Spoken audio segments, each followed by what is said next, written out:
Sir ಈಗ ಎರಡು by election ಅಲ್ಲಿ ಮುನ್ನಡೆ ಸಾಧಿಸಿದೆ ಸರ್ ಕಾಂಗ್ರೆಸ್.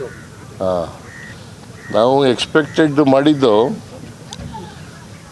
ಸ್ವಲ್ಪ ದಾವಣಗೆರೆಯಲ್ಲಿ ನಮ್ಮ ಕಾರಣದಿಂದಲೇ ಸ್ವಲ್ಪ ಲೀಡು ಕಡಿಮೆ ಆಗ್ಬೋದು.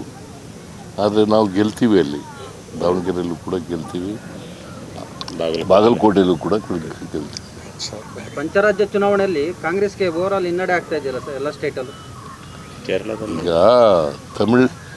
ವೆಸ್ಟ್ ಬೆಂಗಾಲ್ನಲ್ಲಿ ನಮ್ಮದೇನು ಇರಲಿಲ್ಲ, ಅಸ್ಸಾಂನಲ್ಲಿ ನಮಗೆ ಎಕ್ಸ್ಪೆಕ್ಟೆಡ್ ರಿಸಲ್ಟ್ ಬಂದಿದೆ. ಜನರ ಆಶೀರ್ವಾದ ಏನು ಮಾಡಿದ್ದಾರೆ ಅಲ್ಲಿ ಅದನ್ನು ನಾವು ಒಪ್ಕೊಳ್ತೀವಿ.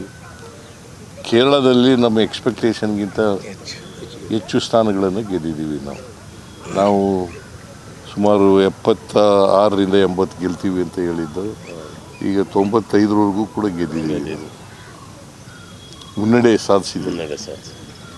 95 ವಿಧಾನಸಭಾ ಕ್ಷೇತ್ರಗಳಲ್ಲಿ 95 ವಿಧಾನಸಭೆ ಗೆದ್ದೀವಿ. ಬಹುಶಃ ವೆಸ್ಟ್ ಬೆಂಗಾಲ್ನಲ್ಲಿ ಆಡಳಿತದ ವಿರೋಧಿ ಅಲೆ ಇರಬಹುದು ಅಂತ ಅಂದ್ಕೊಂಡಿದ್ದೀನಿ ನಾನು. ತಮಿಳುನಾಡಿನಲ್ಲೂ ಕೂಡ ಆಡಳಿತ ವಿರೋಧಿ ಅಲೆ ಇದೆ ಅಂತ ಹೇಳಿ ಅಂದ್ಕೊಂಡಿದ್ದೀನಿ.